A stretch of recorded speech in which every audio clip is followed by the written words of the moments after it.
Your inner geek wants to come out and play, but where to go? Join Vernon Wells, the ultimate club where you and your fellow geeks can hang out, play games, and just nerd out 24/7.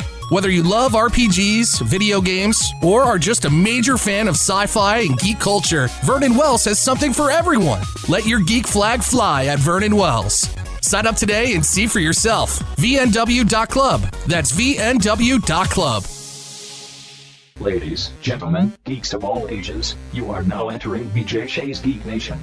Welcome. Yes, welcome to BJ Shea's Geek Nation. I am the Reverend Infuego. Across from me is Vicky Barcelona. Hello. We've got the show's namesake, BJ Shea. I will always be here unless I'm not. All right, then. Well, guess who's not here? Joey D. Again. Yeah. Last check, still drunk. Yeah, I think. Vegas. Yeah, I think he's at the poker table playing a different kind of games. Oh, yeah. On today's show, we will talk with Scott at Comics Dungeon and get some comic book recommendations. I will talk to a band that is putting out a comic book. Actually, it may be out right now. Go check Amazon. And also, you will be getting the Geek Sheet with Vicky B. Vicky, how can people get a hold of us? Get a hold of us via our website, BJGN08.com. Yeah! It's gonna have our blogs, podcasts, and more. I got a problem. I'm on Amazon, but What? I'm not sure what to look for. You told me to check it. I There's a know. lot of stuff on Amazon. You're gonna have to wait. Wow. Okay, I'll buy this game then. Actually, you know what? I'm not going to make you wait because Really? I've got our guests on the line right now. The band Skillet has a new album out, Victorious, which they're currently on tour with Seven Dust promoting, and they probably have one of the coolest pieces of merch you could pick up at the show, their own graphic novel. Please welcome John from Skillet. John, how's it going, man? It's going great. I'm glad to be talking with you. Now, you got to tell me about this because one of the coolest things out there is when a person who is rocking with their band and doing this for as long as you have been doing, you're able to put out something that is a different artistic adventure, but at the same point still really kind of encompasses what you do. Tell us about Eden. Yeah. Thank you. You know, I'm glad that you get it. Some people are like, so why are you doing a graphic novel? And what is a graphic novel? You know, and I always tell people it's basically like a long comic book. Just ended there. You know, I love comics. Always loved them since I was a kid. And anybody that has followed me on social media for more than 3 or 4 weeks will see me post about comics usually. And you know, I just always loved them, and they're such a great escape. You know, and I was so thrilled because I always kind of had this dream that we would do a Skillet comic book at some point because of the way the band's music sounds. And, you know, we're all kind of like, you know, little characters. We all have our, like, individual identity of the band, you know? But there's nothing stupider than a stupid comic book. There's nothing more embarrassing than a bad one. Oh, yeah. Right? But for me, it kind of made sense because when I was growing up, I was introduced to Kiss by a friend that had a Kiss comic book and the big doll. You know, remember the big, you know, huge Kiss dolls. Not the 6-inch ones, the big ones. And that was in the late 70s. And I was just like, oh, my gosh, it's like superheroes, but bands, but science fiction. And of course, subsequently, just awesome. Alice Cooper's done that. It's just cool bands. And Totally, yeah. So I was excited when we had the opportunity and just thought, like in an alternate universe, I imagined myself writing science fiction novels, you know, short stories. And I had a bunch of ideas, and I said, man, can I meet with some writers? And I'll tell them my ideas and see if we find some good ones. So, man, getting to meet with writers and throw around concepts and artists, it was really, really a fun piece. And it's really cool, too. It's kind of funny because listening to Victorious, which is out now and people can pick it up, I was thinking maybe more along the lines this would be kind of almost like a cyberpunk thing, but this is more along the lines of like post-apocalyptic. Yeah, that's right. Yeah, it definitely is post-apocalyptic. It would be, I tell people it's somewhere like Hunger Games meets Walking Dead, or nice influences with like, I don't know, Dune or Blade Runner, you know, things like that. It has that science fiction feel, which kind of goes with our music because, you know, Skillet always has a lot of theater to the music, and there's always like that. Some people call it supernatural or spiritual, whatever they want to call it about Skillet's music that feels kind of like inspirational and spiritual. Well, which is intended, by the way. Yeah. I'm a religious, most people know. But I like that feeling of like talking about the spiritual things of life, and that is very much present in the comic book. It's not a religious book, but like most great science fiction, in my opinion, it tinges on that like religious, which to me most all science fiction does, whether it's The Matrix or whether it's Dune or whether it's Blade Runner. I mean, all those things have a spiritual kind of feel to it. Absolutely. I mean, that's one of the keynotes that even looking at something like Star Trek, it's like you deal with a lot of the science sides of things, but at that same point, you do have to deal with the spirituality. And even if it's going to a strange new world and learning about those people, one of those ways is through their spirituality. Yeah, I always thought that was, really clever in Star Trek, like the idea of not ruining their civilization, or people might treat them like gods if they show up on these huge aircrafts. Exactly. Yeah, that prime directive. Going like, yeah, I can spend an entire day watching Ancient Aliens on TV. It's a little geeky, but I'm like, oh no, it's just really, it's really great. I love the fact that you got into the comic books with Kiss and stuff like that. Were you more a musician geek, or were you more of a comic book geek when you were growing up? Honestly, both. I wouldn't be able. I mean, music was always more important than comics to me, but ever since I was a kid, there was never a time when I wasn't wearing Spider-Man or Batman T-shirts, and not to brag, but people also have to remember I was doing it when it wasn't cool. Yeah. In the mid '80s, walking around with a Spider-Man shirt didn't necessarily earn you dates.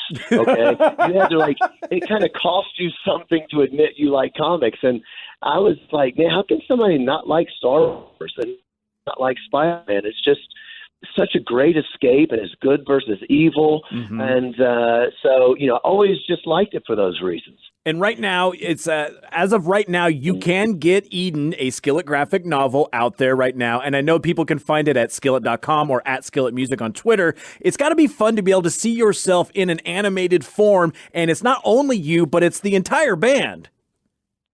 Yeah, I think that was kind of the twist, was how do we get the whole band in the story without being cheesy? We're not a band in the story.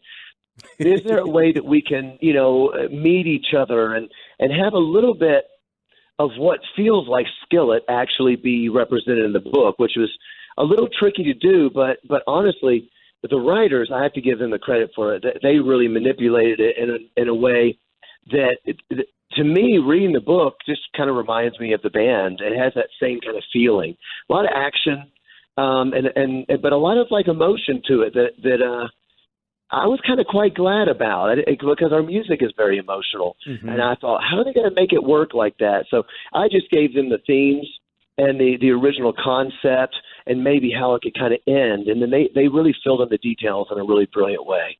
That is really, really cool. And it's got, just like at that point, if you're just throwing out the ideas to them and they're able to take that and run with the ball, it's got to be super fulfilling for you at that point as well. It is, because it's very much, it's not like somebody writing a story and then me putting my logo on it, Yeah. I guess that'd be cool too, I guess. But what's really cool about it is because there's so much ownership of it, because I'm like, yeah, that's what I would want to say to the world. And the story is basically, it was post-apocalyptic, a little bit of a deconstructed, future where the earth is dying, and people begin to have these dreams of a door, a purple door that leads you into paradise, and it gets you out of this world that is just collapsing upon itself, and violence and hate, and a little bit like The Walking Dead in the sense that no one trusts each other. And when you're watching The Walking Dead, you're like, gosh, you thought the zombies were the bad ones, but really they're nothing compared to Negan. Oh, it's exactly. Like that feeling, right? I love it. And so it's kind of calling people to a better outlook on people and how we can help each other. But there's a lot of action and what I would call ethical questions about, okay, when we do find this door, who gets to go through? Is it the powerful that get to go through? Is it everybody? Is it an elitist thing? And so it's got a lot of cool stuff like that. It's really neat to be able to explore those things, especially with incorporating visuals alongside with it. Because with your music, you can do one thing, but with the writing and the artistry of a graphic novel, you can take what you want to say to a totally different place. Yeah, I think so. And that was a really fun thing, was meeting with artists, because there's a bunch of great artists out there. Obviously, Yeah. and you learn it even more when they go, okay, what artist do you want to use? And I'm like, I don't know. There's so many. So they send you. Well, yeah, there's like 1,000, and then they send you like links to look up, and you get to go and you get to like go, all right, here's 6 different comic artists and looking at their work, and which one of those artists represents me the most, and because with art, I know we're getting into crazy geekdom here. People might be like, why are you talking about this? But it's true. The way that you draw someone can express an emotion without any words. And so the look of the book can't be, if it's a serious book, then it can't have like really quirky art unless the art is meant to be hyper quirky in order to express something that is surreal. So there's like all of those kinds of things we had to think about and trying to find the right artist. It was just really fun, honestly. And I remember writing it back, and he sent his first sketch of me and said, "Does this have a good look to you?" And I said, "Yeah, everything but the arms. The arms need to be bigger." Of course, man. That's what you got to do. You got to look like a badass. Yeah, I'm in a comic book. What are these biceps? That's not right. I love it. And it's called Eden. People can get it out now. I'm really excited for this. I think I'm probably going to get the deluxe version. I think it's really cool, man. Now, before we let you go, I've got one question for you, and I know I'm going to spring it on you. It might be a tough one, but throughout all comics, and we're not only talking Marvel or DC or any of those other ones, but now... The Dark Knight Returns. Really? Nice. Well, go ahead with your question. I'm assuming you're going to ask me what my favorite is. I was absolutely going to. Now, why is it The Dark Knight Returns? Oh, the graphic novel. It just kind of changed things for me. Now, in saying this, Batman is not my number one favorite. Superman is my favorite. Mm-hmm. And Batman is a toss-up to me. Like, do I like Batman as much as Spider-Man? Not quite. The Dark Knight Returns, for me, kind of changed the game. Yes. Because it was quite dark, and I had never considered a superhero getting old. Just never thought about it. And it was like, oh, yeah, that's right. He's not Superman. He's not going to, live forever kind of a thing. And the idea of it was just so different. I don't know. And grim, but it wasn't overly grim. It just was like a really great, just a great concept. And even the artwork, it's not even that it's my favorite artwork, it's just really unique. Mm-hmm. And all of a sudden I had this picture of Batman, like not really walking around in tights. More like I had a Batman of like, gosh, you never want to fight that guy. He had like old man strength. And it's one of those things too. Like with Frank Miller, who wrote that, also with him and his art, they work perfectly together. Oh yeah, it was something, because I also liked Year One, which was written later by Frank Miller. Mm-hmm. But he did not do the artwork, and I love the artwork of Year One. In fact, having just seen it, not reading both, I might actually prefer the artwork of Year One. But there's something so iconic and grim mm-hmm. and twisted looking about Frank Miller's depictions on Dark Knight Returns. It just gave me like a new insight to the whole thing. And the way that he didn't like Superman and thought Superman was a sellout, I just thought was really beautiful. No, yeah, you're right. I know it's one of those things. Everyone thinks it's like, oh, I want to be the Boy Scout. I want to be, Superman and stuff like that. You're like, nah, do you really? Do you really? John, I thought that was really cool. Dude, I love it. I love the fact that you're a geek. I love the fact that you're okay with being a geek, especially back in the day. But now, come on, we're in the prime of our lives at this point with geekdom. Oh yeah, it's kind of like people are celebrating it, and that's cool. And I wouldn't mind saying one more thing if you don't mind. Oh sure. Yeah, you had mentioned something about the deluxe version. I just want to tell a few people about some things they are going to get with the book. Yeah, that wasn't announced at first, because I think it's kind of cool. Number one, me and also my drummer, Jen, we both made pinup posters for Eden they're in all of the books.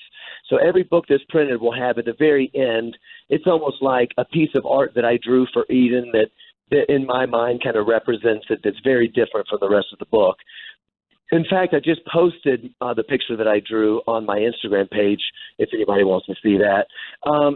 Jen also drew one, so it's kind of just a cool, if you're a fan, if you kind of think it'd be cool to have a piece of art by me about my depiction of what Eden is like, and the same with Jen. And then another thing we did that we didn't announce at first was that we decided to write and record a song exclusively for the book. Wow. So everybody that buys the book, and the very first page of the book has a UPC code that you scan in and you get the free download of the song. It's not available anywhere else. And the song is called Dreaming of Eden. So it was written specifically for it, and it to me, ties in the themes of the book into rock and roll form, which I kind of think is cool. So you can get the book now, Skillet.com, or even Amazon.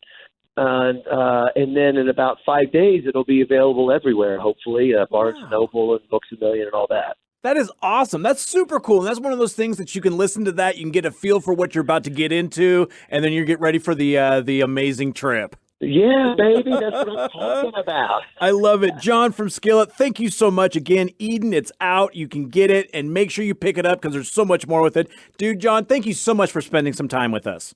I loved it. Thank you, brother. I'm really happy with the fact that bands are putting out comic books, graphic novels. And See, now I can find it. Yeah, exactly. So go check it out. It's called Eden. Skillet is the band, and I'm actually pretty stoked for this. I love any sort of thing that's going along the lines of just comic books and bands doing it. I was obsessed with Skillet in high school, so this is pretty awesome. Yeah. Yeah, they've been around for a long time. Oh, yeah. Like, I probably shouldn't say this, but back in the pirating days, because I had no money. As a what are you doing? 15-year-old, I had everything.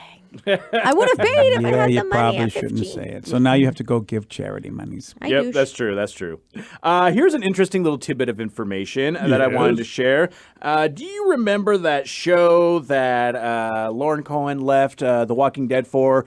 Whiskey Tango, Whiskey Sour, Whiskey, It was a show? Whiskey S's. Whiskey Neat. I know that Tina Fey was in like a movie called Whiskey. Was it Foxtrot Tango? Yeah. That's not it, though. That is not it. Well, that show didn't last. That's why I don't remember the name of it. Nope. And it looks like, well, The Walking Dead Season 10 preview teases Maggie's return. She Girl's never got to get died, paid. right? No, she never did. She never died, and that was the one thing is that she left. It was like season. What was it? It was the half of season 9. Yes, it was because it was the yeah. same time. It was a flash forward. Yeah, and so they were just like, well, we don't know where Maggie is. exactly. And now we've got.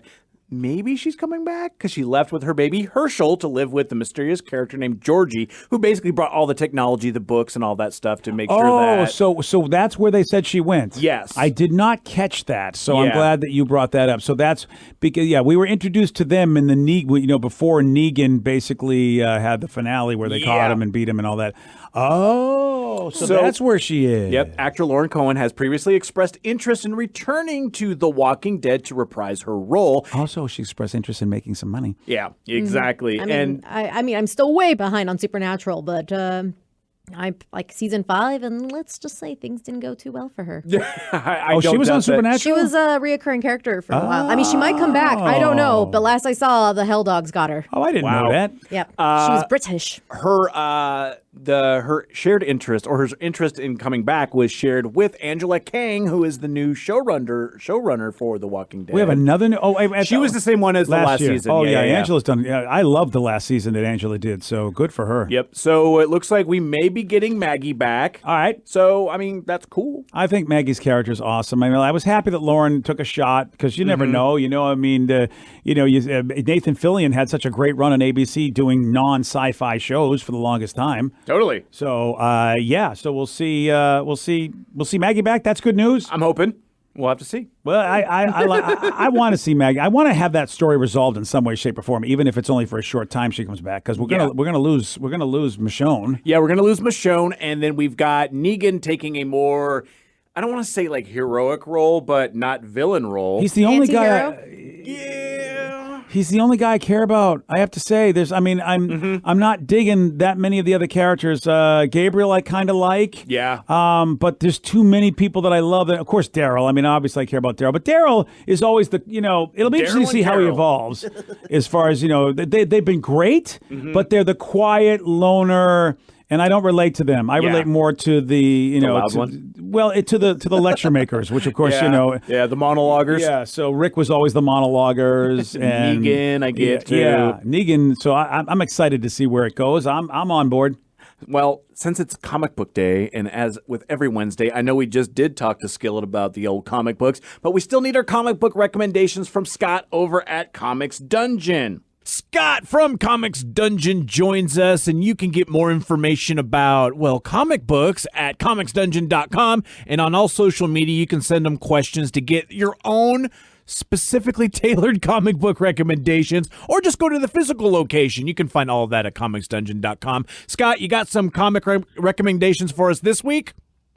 I do. I have a couple books that when we work with educators, these are among some of the more popular ones, particularly for elementary and middle school.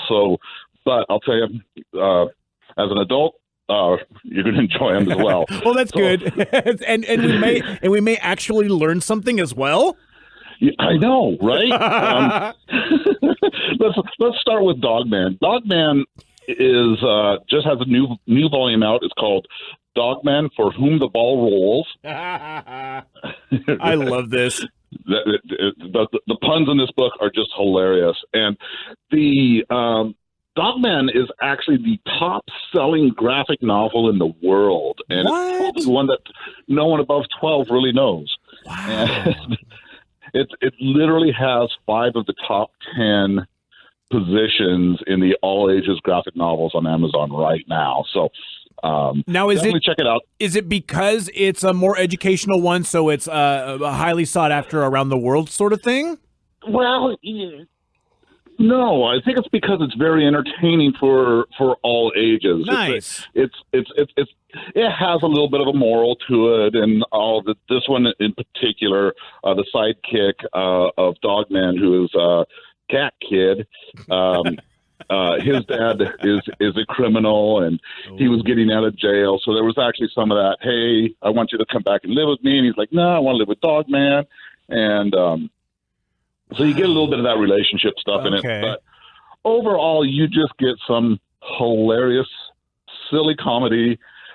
Dave Pilkey, who wrote this book, also created Captain Underpants. Okay, yep. I've definitely heard of Captain Underpants. So absolutely, this is pretty amazing. Apparently, he created Captain Underpants when he was in the 2nd grade. Wow. So even if like somebody out there, they were drudging through their old, their grade school stuff, and they're like, "Hey, I remember making this character," you could maybe use that in your, your professional life. Exactly. Why not? Maybe I peaked at 2nd grade. I don't know. Now, moving on from that, let's go from dogs and let's go to cats. Because come on, man, I'm a cat guy. All right. So I chose this one specifically for you, Rev. This is a science book. It is published by First Second Press, and they do a bunch of these science books. There's dogs, there's cats, volcanoes, automobiles, robots, you name it. But this one, I'm a cat. I'm a dog owning cat person. So, all right. So this one's awesome because what the book does is it gives you all of this science around cats about how they evolved, how they were domesticated, how the different breeds came about, what makes them different than a dog, and gets into a lot of the biology. And it's done while someone is interviewing a cat. Wait. Producer somewhere. Yeah. I'm just wondering. I'm like, so really, they were actually able to get anything out of a cat? Because come on, like a cat, I know for a fact has 32 muscles in its ears made for ignoring a human. So having a conversation with one is a little bit far-fetched there, sir. Yeah, and actually they do play up on that. The very last page, you actually see the producer interviewing the cat, and the cat, you're just hearing meow, meow, meow, meow, meow, meow.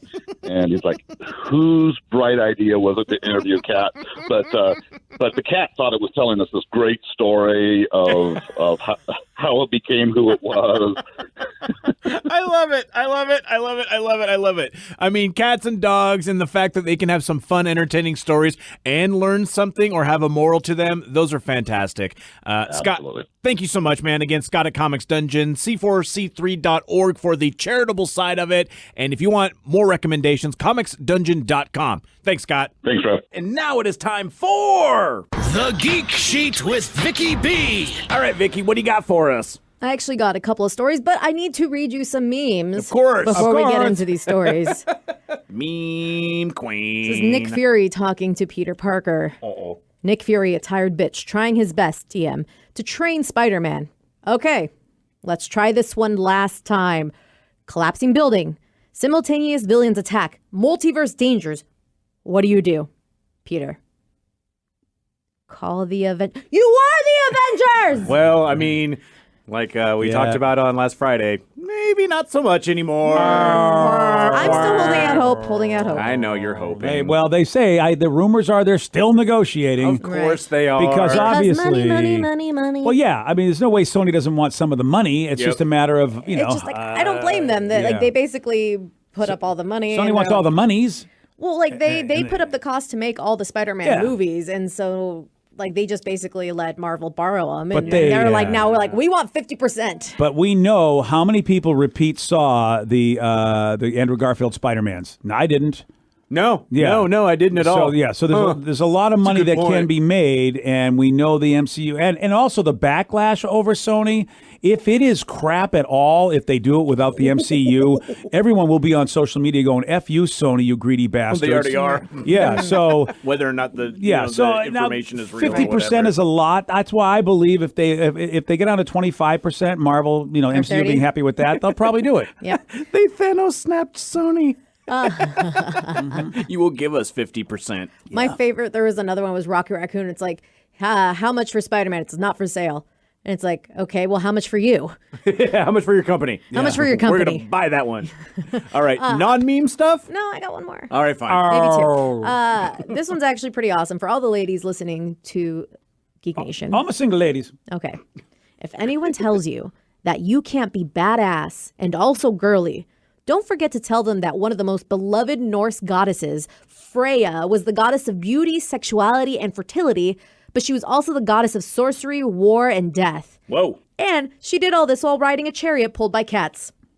Cats? Yeah. I'm in. It's a tough one because I don't know who's telling women that they can't be badass and then be however they want to be. That's what's really frustrating. Are you seeing that, Vic? As a woman, that there's a wave out there saying this is how you as a woman should be to be badass? There's a perception. Like I have a lot of friends who work out and they're very muscular. They do jujitsu or they're personal trainers or martial artists, and they have a very athletic, muscular physique. They're like, oh, you look like a man, so why, you couldn't ever look feminine. And yet they put on their dresses, their lipsticks, and, their heels, and they rock it.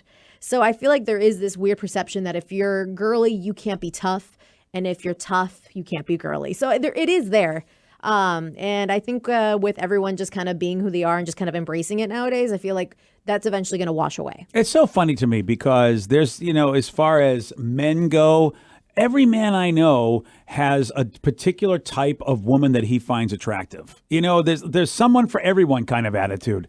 That's what I don't get. Like as a man, it's like, all right, if I happen to like a particular type of person because of their look, I'm not going to say wipe out everybody else who doesn't look that way because I know that there's somebody else that will like a look that I don't like, which is great. Everybody's happy. People just want to troll. People just want to hate. And I feel What, like on the internet? Right. And just in general too, people are miserable sometimes. What, but like on one the of the internet? one of the like, and it's not even just about like, oh, you find me attractive in a romantic situation. It's also being taken seriously. Because my friend Jamie from Espionage Cosmetics, I know Jamie. Yeah, she was telling me that she was at a panel with a bunch of other badass ladies in the industry, and one woman, she's very successful, and she dresses how she wants to dress. She dresses very nerdy, very comfortable in however she wants Why to not? do. And one woman's like, somebody commented, it's like, I give you so much props for, doing an adult job, but not being an adult, basically. Not dressing like one. And she's like, can we just stop that? Basically answer, like, I pay my bills. I'm running a company. I do A, B, and C. I am an adult. But that doesn't mean I have to dress like one. I am successful. So I am successful, I dress this way. So hence this is how a successful person dresses. I would say you can wear your onesies and you can still party and still be a professional person. I bought a house. I'm an adult. Well, the Pacific Northwest is very much like that. And having been around the rest of the country, it is funny that you can go into the finest restaurants in Seattle and it doesn't matter how you dress because they don't know if you're a Microsoft millionaire or some other kind of millionaire. They got to treat you with respect. And it would be great if everybody around the country could go, all right, let me dress how I want, and you will just assume that I'm a cool person as opposed to making assumptions about how I'm dressed. It's not a nerdy movie, but if you like the rom-coms, check out Always Be My Maybe on Netflix, because there's that whole part, and you've probably seen the trailer, where it's like, oh, we're at a nice restaurant. I thought you said dress nice. It's like, I'm in a tuxedo. It's like, no, now nice restaurants, you dress basically homeless, but the shirt costs you $5,000, a white T-shirt. It's like, that's the joke. That's about nowadays. But I did promise you some other stuff. Thank you. Other stuff. I mean, I have more memes. No more memes. No. All right, so we do have a lot of casting information on what's going to be going on, moving forward in the MCU. For example, we have Mahershala Ali as Blade, which... very interesting. Is amazing because somebody did a fan art of him a while back and looked fantastic. You get an Oscar winner. Can you ask any more of that? You get an Oscar winner to play a character in the superhero universe? No. I mean, that's the best you can get. And I give props to Wesley Snipes. He was very classy about it. Absolutely. Like, very cool about it. But we do know, obviously, that Natalie Portman's going to come back to play the Mighty Thor. Mm-hmm. I'm interested in her take. Yeah. Mm-hmm. I really am interested because Natalie's a great actor, but she's also been in some movies where the writing's been horrible and you go, my God, I hate this character. And I'm excited because Thor Ragnarok was done by Taika Waititi. This new one is going to be him as well. Oh, really? And this is going to have her in it, the Mighty Thor, and this is called Thor, Love and Thunder. Apparently, there's rumors that Ryan Gosling had a meeting with him. What? Who's he going to be? Who knows? But apparently they were spotted there with the director, so there's talks that he might be in Thor 4. And James cheating on Fat Thor? It might be an interesting sort of thing in the terms of what if he's not doing an acting role, but more of a voice role. And Beta Ray Bill is one that they could be rolling around with. I was thinking Adam. Oh, yeah. Ryan Gosling is a pretty guy. He's a pretty boy. Ooh, interesting. I think he could be Adam Warlock, yeah. Which, would be connected because last we saw Thor, he was hanging out with the Guardians of the Galaxy. But I'm sure Thor is going to come out before Guardians of the Galaxy 3. I thought 3. Well, I think 3's still a ways off because James Gunn's still doing the new Suicide Squad, and he's got the other obligations. Apparently, it's also be a ways off for those. He's teasing he's going to be bringing a character into Suicide Squad, King Shark. It's a shark-looking dude, like a hammerhead shark. We've seen him in Flash. That's King right, Shark it was has Flash. He's been in the and it's a CGI nightmare of a situation that's almost too comical to imagine. But we'll see how they pull it off in Suicide. If they make him a little bit more, he's been a serious character, but it's just hard to take him serious because he's like a shark man. So apparently, they're in pre-production as of now. They're going to start filming in September in Atlanta in August of 2021. So a year from now. So we still got a while still. We're going to see the second Suicide Squad. King Shark is not been confirmed. King Shark is a whole different thing. That's a whole different hero. My supervillain has not been confirmed to be involved. However, it was reported that at one point it looked like Michael Rooker might play him. He has since apparently shot it down, the rumor. So either he's not going to play King Shark or he's going to play someone else. Or he's just, going to play and he's just trolling fans as of now. And here's the thing. Play Mary Poppins, maybe? Yeah, I hope so. One of the things also is like with a James Gunn movie, almost always you're going to have Michael Rooker in it in some fashion. So. And apparently James Gunn also wanted Dave Bautista to play Peacemaker, but he shot it down. He passed because he was really busy. So John Cena's name got involved for Peacemaker. Okay. I'm not sure who Peacemaker is. Well, you won't be able to see him. Oh, that's a joke. And John Cena's actually shown that he can act, and he's got some good chops. Yeah, he was in the Amy Schumer movie. Yeah, Yes. he was good in He's that. been in a couple random movies. Actually, he was in the Sea Blockers. Everyone had that actually got really well reviewed. So I'm So saying it's more let's than do it. just the WWE Marine movies that he was in. As well. Right. But apparently for Peacemaker, he first appeared as a backup series in the Charlton Comics espionage team called Fight and Five. Oh, that's Carlton. Carlton, Yeah, I think it's Carlton Comics. I think that's how we pronounce it. Wow. But I mean, you could be right either. But I remember that's where what's the Phantom and all those were. Was that what that was? That was the comic line that had those books. The Phantom Nose. And their printing process was so weird. It wasn't the same as Marvel and DC's. It almost looked like it was a cheesier way back in the days of Carlton Comics, really. Weird. So yeah, it's so I didn't know he came from those folks.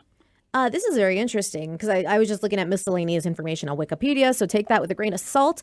But apparently, he has the character is used as the basis for the comedian in the Alan Moore's Watchmen. Oh, So, and this is the Peacemaker was briefly shown in flashbacks in Alex Ross and Mark Waid's comic Kingdom Come as a member of Magog's Justice Battalion, along with the rest of Carlton action heroes. In them, he's wearing an outfit more reminiscent of Boba Fett. He was apparently killed with the other team members when Captain Atom exploded. Kingdom Come is such a good story arc. Such a good story. I mean, I'm just looking at the pictures and stuff. I mean, I could totally see John Cena do this. All right. So we'll Well, see. actually, can you though? So we'll still see. funny. We'll see what we get for Suicide Squad, as well as what ends up happening in Thor: Love and Thunder. Mm-hmm. And until next time, guys, stay nerdy.